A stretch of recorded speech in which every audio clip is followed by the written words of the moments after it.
Hello, everybody. Scott Golden here with the Golden Opportunities Coaching YouTube channel. Welcome to those of you who are new. Welcome back to those of you seasoned veterans. What we do around here, we've got over 540 audios now on a variety of topics, hopefully, several things that you enjoy. If you are dealing with coming out of the pandemic, maybe having some mental and emotional challenges, maybe dealing with some mental health challenges, or just trying to get yourself going again, this can be important. A lot of us coming out of the pandemic, they're saying up to 40% of Americans right now and people in North America are dealing with mental health issues that they weren't before the pandemic. That's a lot of people. And so it's important to check in with yourself, make sure you got through this okay.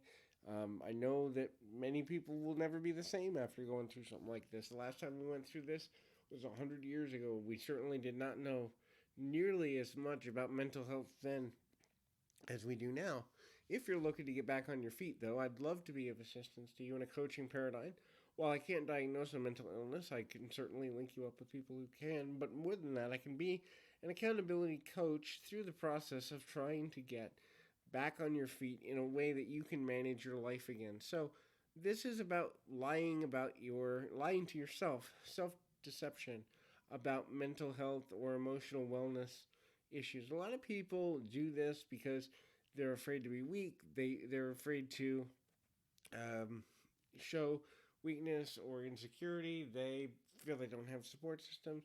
A lot of reasons people do that. If you feel you're doing that and want to break that cycle, please reach out. Love to help you with the remainder of 2021.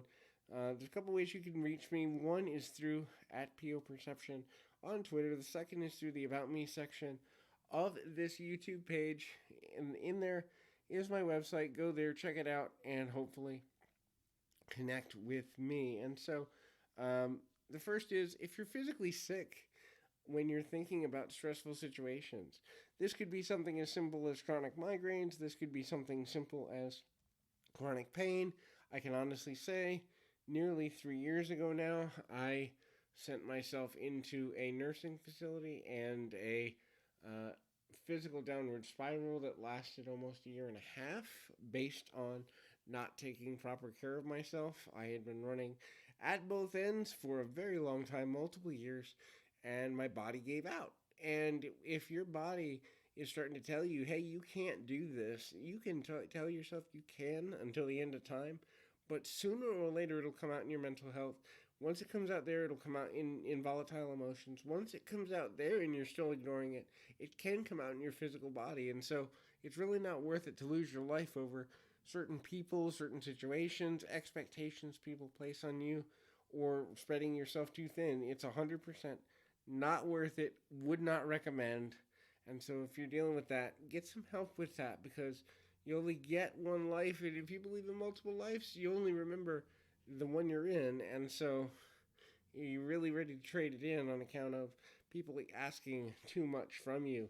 Um, the next is if you feel like your life is on pause and you don't know how to start over, you just feel like either because of the pandemic or loss of job or stagnant relationships, loss of friendships, isolation, you feel as though the last several months or the last year or even longer has been on pause and you need to get your life started again, but you don't know how to do it.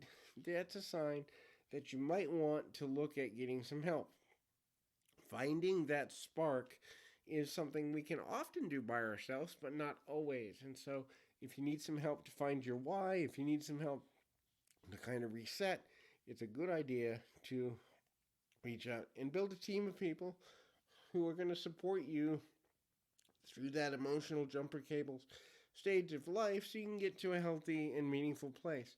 The next is if you're apathetic about things that used to matter to you. This is a big one.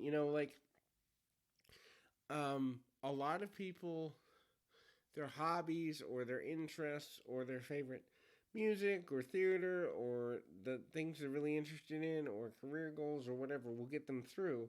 If you reach the point where the things that mattered most to you 6 months, a year, 2 years ago no longer mean anything, and you can look at things that used to light you up and it's like, it's here, who cares? then it's time to really seek help.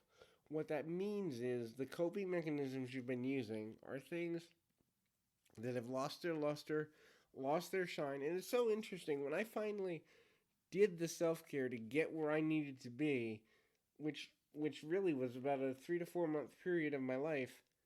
When I finally did that, while my body was breaking down, I found passion again for things I hadn't been passionate about in 5, 10 years, and I came up with a whole new bucket list, which was completely different than I'd ever had before. I came up with all new things, but it was about hitting reset and acknowledging the things that had mattered to me before I lost interest in. Now, some of them came back when I felt better. Some of them came back when I did the spiritual and emotional and physical healing, but some didn't, and that's okay. But you've got to find new passion points if that's what it takes to get you through. The next is emotional and mental breakdown.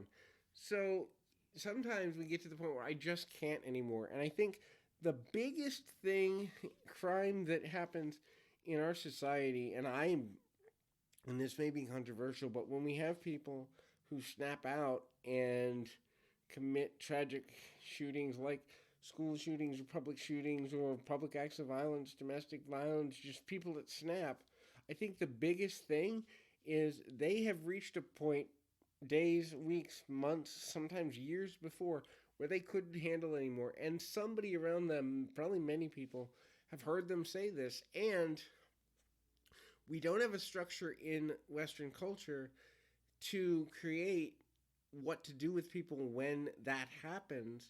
And until we have a structure where we create an environment where a person can rehab themselves completely, and the current mental health system is not it, that sends you to a hospital for a matter of a few days. They might regulate you with medicine and send you home and tell you to go back to a counselor.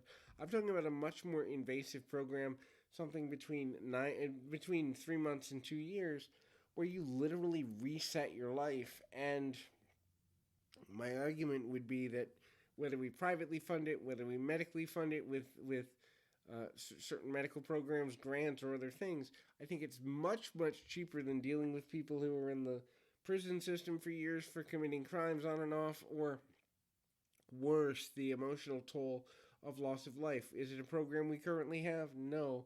But I do think it's what we need. And if you are at a point where you're about to break down and you literally can't anymore, please know that there are people who can and will hear you, even if they're few and far between. Don't give up on finding someone who takes you at face value when you say that and gets you the help you need.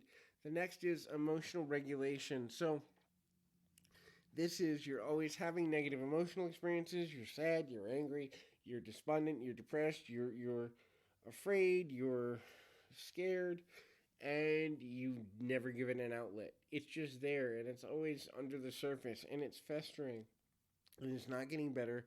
Matter of fact, if you look at it time over time and month over month, if you have the clarity, you can admit it's getting worse. Many times what happens is it takes actually removing yourself from your primary environment for an extended period of time, several days, several months, whatever it takes, and then you see how far you've fallen. But if you get to a place where you're not able to regulate your negative emotions, this is a great sign that you're lying to yourself about your mental state. And then things like hallucinations, delusions, magical thinking, false thinking, um, when you get deeper into conspiracies, when you get deeper into things that are on the fringe, it's a sign that your mind is scrambling for a place to belong and something to believe in, because the things that held you up before are no longer working, and that's another sign too. So hopefully you can find some things that work for you. Until then, I hope you do well and take care of your health in every possible way. Till next time, keep your feet on the ground, your mind in the moment.